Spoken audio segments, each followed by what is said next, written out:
Une semaine donc après l'attaque au couteau qui a coûté la vie à 3 fillettes, le Royaume-Uni est toujours confronté à ses pires émeutes depuis 13 ans. Hier soir, de nouveaux incidents ont éclaté. Des affrontements ont eu lieu notamment entre des militants d'ultra-droite et des manifestants, dont nombreux membres de la communauté musulmane. Explication du récit des dernières heures, le récit des dernières heures plus précisément, avec Marie-Liesse Chevalier.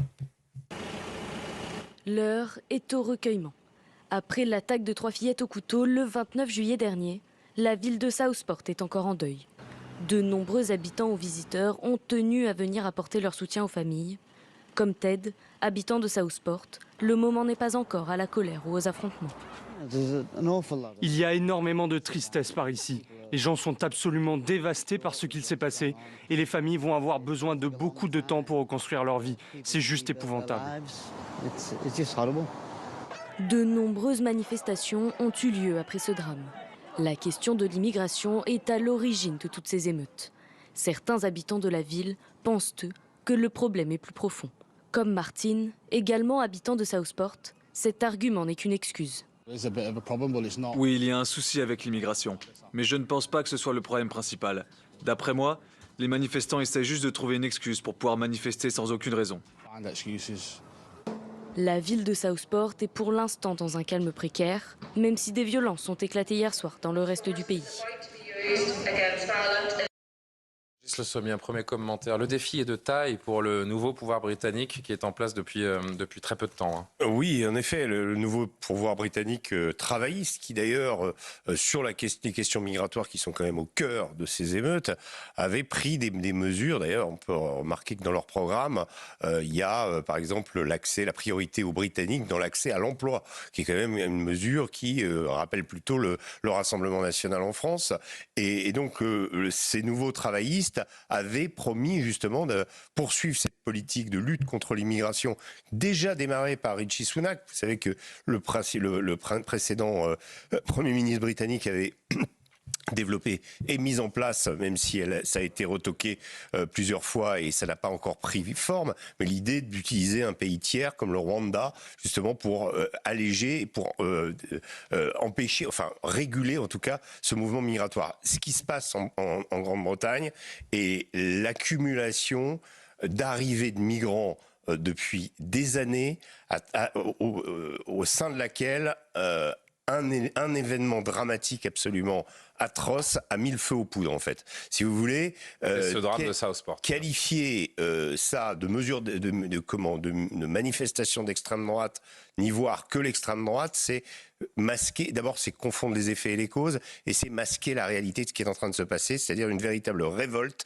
de la classe populaire britannique contre l'immigration. Alors révolte qui est en train de prendre forme et qui d'ailleurs attaque les centres d'hébergement des migrants. En fait finalement c'est tout le système à la fois confessionnel, pas confessionnel mais communautariste britannique qui est mise à mal, et c'est des années de gestion ou d'absence de gestion de ces flux migratoires qui arrivent au bout. Et aujourd'hui, on peut voir se déployer en Grande-Bretagne des scènes qu'on pourra imaginer ailleurs si l'Europe ne traite pas véritablement et ne prend pas le taureau par les cornes sur la question de l'immigration. C'est dans tous les pays.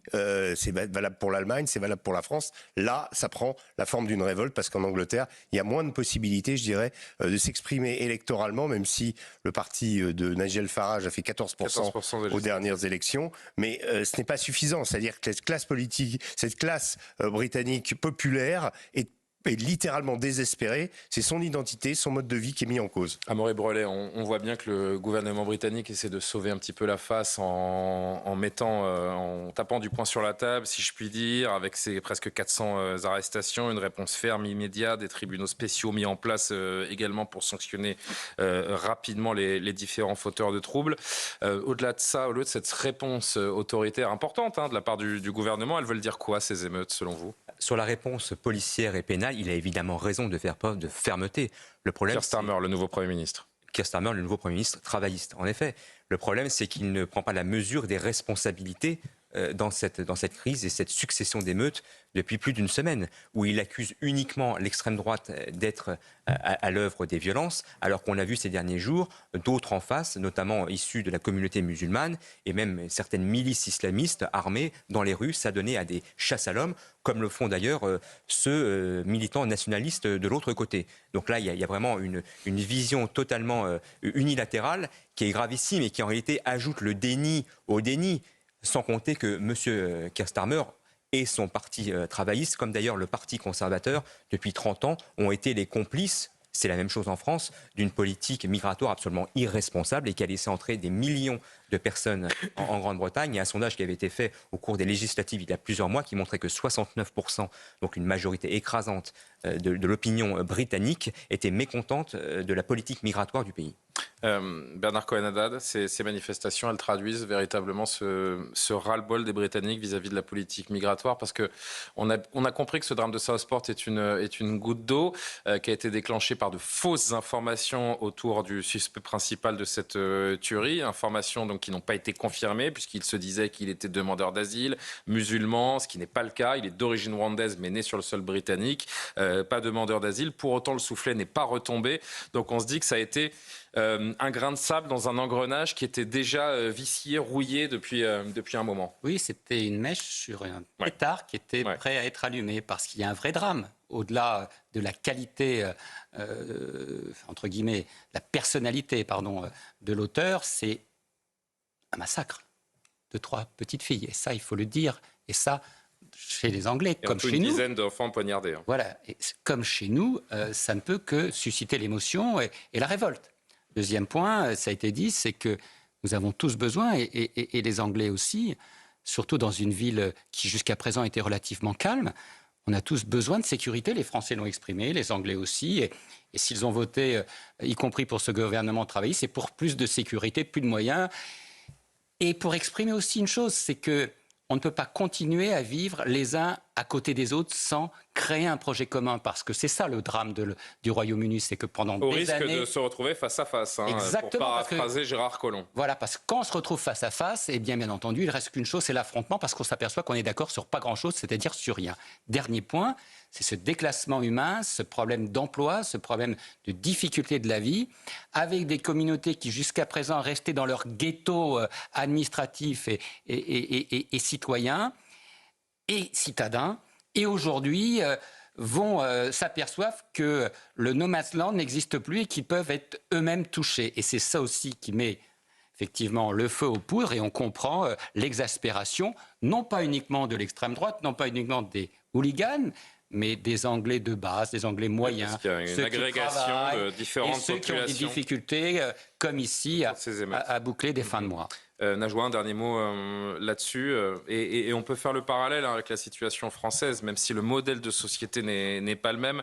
On se rend compte qu'il y a eu beaucoup de laxisme dans l'accueil des immigrés en Angleterre, que le gouvernement a fait machine arrière, mais qu'il semblerait qu'il soit un petit peu trop tard.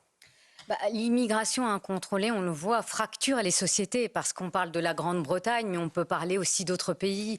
La Suède, notamment, où vous avez, il n'y a pas si longtemps que cela, la Suède était en proie à de nombreuses émeutes violentes, et vous avez une première ministre suédoise qui a acté le fait que la politique d'intégration est une politique qui rencontre un certain échec. Après, des mesures ont été prises, mais il n'y a pas que la Suède, il y a aussi le Danemark. On peut parler aussi du Danemark, où les mesures sont de plus en plus restrictives, parce que je rebondis sur ce que vous dites, c'est que là où il faut un socle commun entre les individus. Et Ernest Renan le disait, l'essence de la nation, c'est avoir des points communs, de nombreux points communs ensemble. Sauf que en Grande-Bretagne, on le voit, vous avez une communauté, plusieurs, c'est même pas une communauté, mais une communauté divisée, où s'additionnent différentes cultures. Alors ça peut être une richesse, mais en l'espèce, si vous n'avez pas de points communs qui vous unit, et puis respecter l'identité, l'histoire du pays qui vous accueille. Et donc ce drame humain est révélateur de ce mal profond que vit la Grande-Bretagne actuellement. Et on sera sur place tout au long de la soirée, notamment à Southport auprès de notre correspondant, notre envoyé spécial sur place, Thibaut Marcheteau, dans nos prochaines éditions. On marque la dernière pause de Punchline. On se retrouve pour évoquer notamment dans un premier temps la situation au Proche-Orient qui se tend, j'ai envie de dire, presque de minute en minute, puisque je découvre cette dépêche AFP qui tombe à l'instant. Le numéro 1 du Hamas